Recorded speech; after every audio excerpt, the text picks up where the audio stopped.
I always tell my students as drummers, the more people on stage, the more simple you have to play. I mean, it's a different type of communication. If you don't approach it correctly, it almost sounds like a frame without a painting inside it. When you're in a trio, and especially a trio where there's no comping instrument, you have all the freedom in the world. Artie called me for a gig at the Rex 9 years ago, or 10 years ago, and the band was just Kelly and Artie and myself. The idea for this to be a thing was kind of planted then.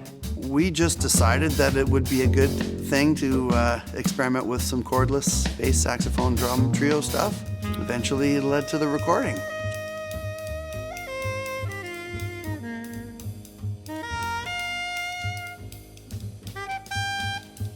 The first thing you have to do with a cordless trio is make it sound like a full band, not to make it sound as if there's a guitar player or piano player and they just didn't show up. I think the challenge with this recording right away was how can you make a whole album's worth of music with this instrumentation and keep it interesting. We're playing off of tunes that have a harmonic structure, but essentially it's counterpoint. Oftentimes when you're writing charts, you write out the melody and the harmony and then that's it. But in this case, it's nice to be able to give Artie stuff that he can play with Kelly and like have the sax and bass playing unison lines, trying to figure out all the different things that we can squeeze out of this combination of people and this combination of instruments.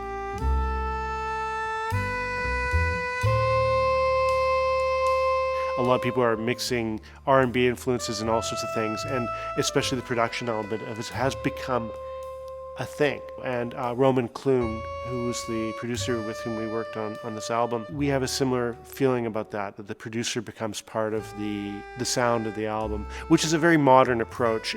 We had a good amount of time in the studio, so we weren't rushed, so we could take our time, and some of the arrangements that we came up with in the studio. It's not how we had been playing it live, but it was something that came through, we played it a couple times, and we all had suggestions, and Roman had suggestions.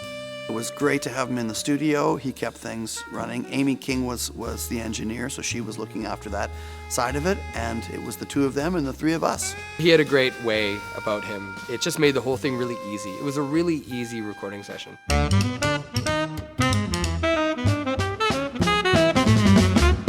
It's almost like curating a gallery or something like that. You're kind of putting seemingly disparate pieces together, and how can you make them kind of glue together more? Part of doing a recording for me, and I think for these guys too, is thinking about it in terms of one big set of music, where if you do go to a club and you hear a set, you hear 4, 5, 6, 7 tunes that are in a certain order, and I do feel that's important. One of the fun things we did is we have some interludes on the album that help to either introduce a song, or maybe it comes a couple tracks later and it's kind of a reflection, a little echo of the song that happened. So we liked the idea of having these little interludes here and there that kind of pull the album together. So it's really an album that you should listen to from track 1 to the end.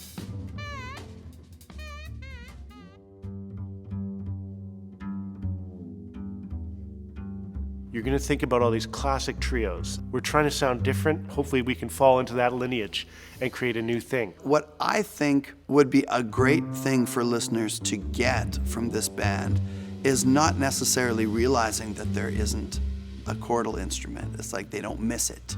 Join us on the ride. Come and talk to us about the music and let us know what you think of it.